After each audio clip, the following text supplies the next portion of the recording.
Alors, je vais faire la présentation de ce carnet de chez Slick, qui est un carnet qui n'est pas typiquement ce vers quoi j'irais. Mais comme on me propose de les essayer, ma foi, je ne refuse pas. Je suis toujours ouverte à l'idée de découvrir quelque chose de nouveau. Et donc j'ai souhaité essayer ce carnet en cuir pull-up très vintage. Et la conclusion à laquelle j'arrive, c'est que vraiment, les carnets à spirale, c'est pas mon truc. Parce que je suis gauchère et que ça me gêne énormément, vu ma manière de tenir le crayon. Mais que le cuir de ce carnet est vraiment superbe si on aime les cuirs qui vont vraiment manger du contact, quoi, hein, vraiment. Alors, ça arrive dans une boîte. Alors pour une fois, la boîte n'est pas griffée de la marque, c'est la première fois. Et c'est la première fois également que c'est juste du papier. Alors d'habitude, on a une jolie pochette, mais là non, je ne sais pas pourquoi. Donc on a le carnet, et puis avec le carnet, on a des reproductions de timbres. Voilà, timbres Espagne, principalement, Espagne, Russie, je sais pas exactement, je suis pas versée dans les langues slaves. Et donc on a ce carnet en cuir, dans ce sens-là. Ce carnet en cuir donc, est un petit peu différent de ceux que je commente habituellement. Alors, pour donner une idée de la taille, voilà le petit passeport, et voilà le grand format. Donc on est sur quelque chose d'intermédiaire, mais qui est un peu plus large que ce qu'on appelle personal size.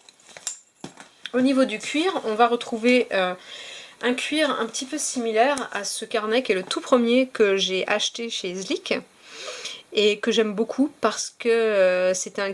Voilà, on voit après quelques mois d'utilisation un peu la beauté de ce cuir. Voilà, l'autre, le grand format, c'est celui que j'ai utilisé le plus. Là, ça fait plusieurs mois que je m'en sers. Et on voit donc à quel point il a l'air d'avoir 20 ans alors qu'il a juste quelques mois d'utilisation. C'est ça que je trouve vraiment génial. Et je crois que si on a peur d'abîmer du cuir, faut vraiment pas aller sur ce type de modèle. Alors, on va le regarder d'un petit peu plus près. Il a ce petit charme qui va servir avec ce petit cordon en daim pour maintenir le carnet fermé. Sur le côté, on a donc les attaches pour le truc type classeur et puis une petite décoration avec le truc en daim. Voilà, et donc dessus, je ne sais pas si on le voit bien, on a une rose des vents qui est embossée à l'intérieur. C'est pas très marqué, très discret, on le voit à peine. Et alors au niveau du cuir, j'ai rapproché pour qu'on voit un peu. Pour une fois on a la marque qui est indiquée, moi je trouve ça dommage qu'ils le mettent pas à chaque fois, qu'ils l'embossent pas à chaque fois sur leur carnet. Et voilà, ça ressort quand même énormément si on met un coup dessus. Alors ça repart un petit peu ensuite, et si on plie le cuir, vous allez voir il réagit vraiment, là on a un cuir marron. Voilà, si je plie comme ça, on va voir ressortir vraiment la couleur. Voilà, on va revenir en arrière gentiment, voilà. Hop là, on voit la couleur claire qui ressort.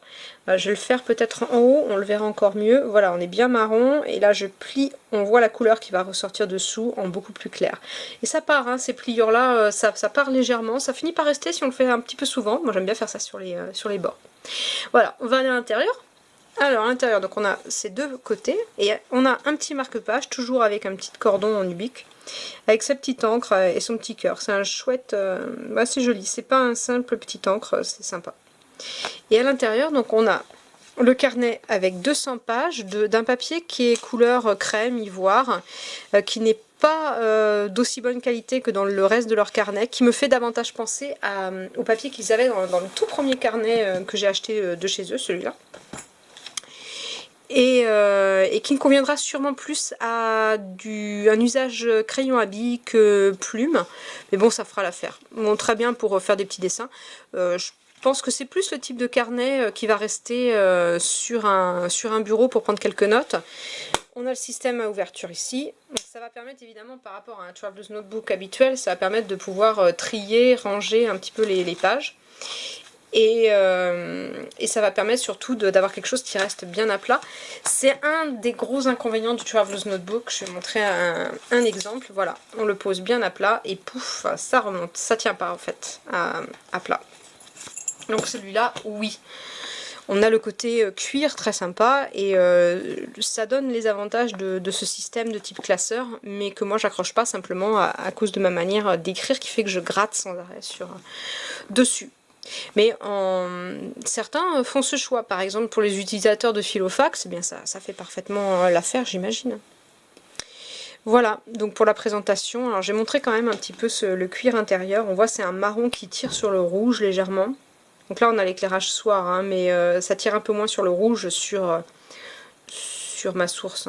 Voilà, donc en conclusion, on a un très beau carnet qui n'est pas coûteux du tout et qui est assez joli. Le cuir est magnifique, ce n'est pas mon trip, mais j'avoue que le cuir est vraiment très beau. Ça fait un joli cadeau pour offrir.